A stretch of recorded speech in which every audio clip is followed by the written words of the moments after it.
পুষ্পা পুষ্পারাজ मैं झुकेगा नहीं साला এই ডায়লগটা যদি তুমি জেনে থাকো তাহলে রেকটিফিকেশন অফ এরর্স তোমার কাছে 80% ক্লিয়ার। কি করে স্যার? খুব সহজভাবে বোঝাবো। এর amount of 2500 extension of machinery, একটা মেশিনারি কিনেছে 2500 টাকা, সেটা ভুল করে ওয়েজেস অ্যাকাউন্টে পাঠিয়ে দিয়েছে। তাহলে রাইট এন্ট্রি কি? জার্নাল এন্ট্রি এটা কি হয়? সঠিক entry machinery account debit to cash. ভুল করে কি করে দিয়েছে? Wages account debit to cash করে দিয়েছে। আমি এখনই বলেছি পুষ্পারাজ मैं झुकेगा नहीं साला, তাহলে যে সঠিক সে ঝুঁকবে না। কে সঠিক?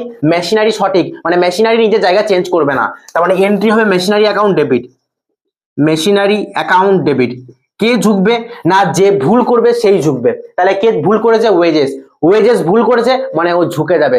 ডেবিটে ভুল করলে ক্রেডিটে চলে যাবে, ক্রেডিটে ভুল করলে ডেবিটে চলে যাবে। তাহলে ডেবিটে ভুল করেছে তার মানে চলে আসবে ক্রেডিটে। যখনই যে ভুল করবে সে জায়গা চেঞ্জ করে নেবে, ডেবিটে থাকলে ক্রেডিটে বসে যাবে, ক্রেডিটে থাকলে ডেবিটে বসে যাবে। সেম ধরনের এন্ট্রি তোমাদেরকে একটা করতে দিচ্ছি। Paid for 2000 for furniture purchase has been debited to purchase account. Furniture কিনেছিল কিন্তু ভুল করে পারচেজ কে ডেবিট করে দিয়েছে। Furniture account debit to cash, ভুল করে কি করেছে? Purchase account debit to cash. তাহলে কি হবে সঠিক এন্ট্রিটা? তোমরা কমেন্টে জানাও। আর এরকম যদি ভিডিও দেখতে যাও আমার ভিডিওতে যাও, আমার চ্যানেলে যাও, দেখে